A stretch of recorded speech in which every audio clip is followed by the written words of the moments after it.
To use a Starbucks gift card on Uber Eats, you need to first add the gift card to your Uber Eats account. Start by opening the Uber Eats app on your device and tapping on the profile icon at the top left corner. Then select the payment option and choose to add a gift card. Enter the gift card number and the PIN, which can be found on the back of the card or in the email if it was sent digitally. Once the gift card is added, you can proceed to order your food from Starbucks through Uber Eats.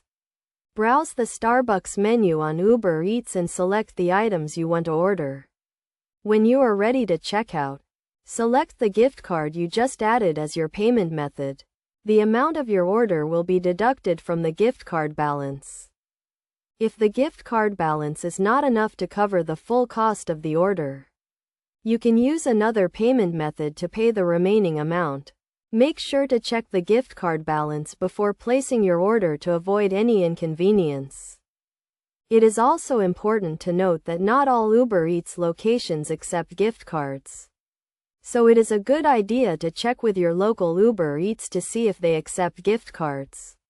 Additionally, gift cards can only be used for orders placed through the Uber Eats app and not for in-store purchases or other delivery services. By following these steps, you can easily use your Starbucks gift card on Uber Eats and enjoy your favorite food and drinks from the comfort of your home. Remember to always check the gift card balance and the terms and conditions of the gift card before using it to avoid any issues.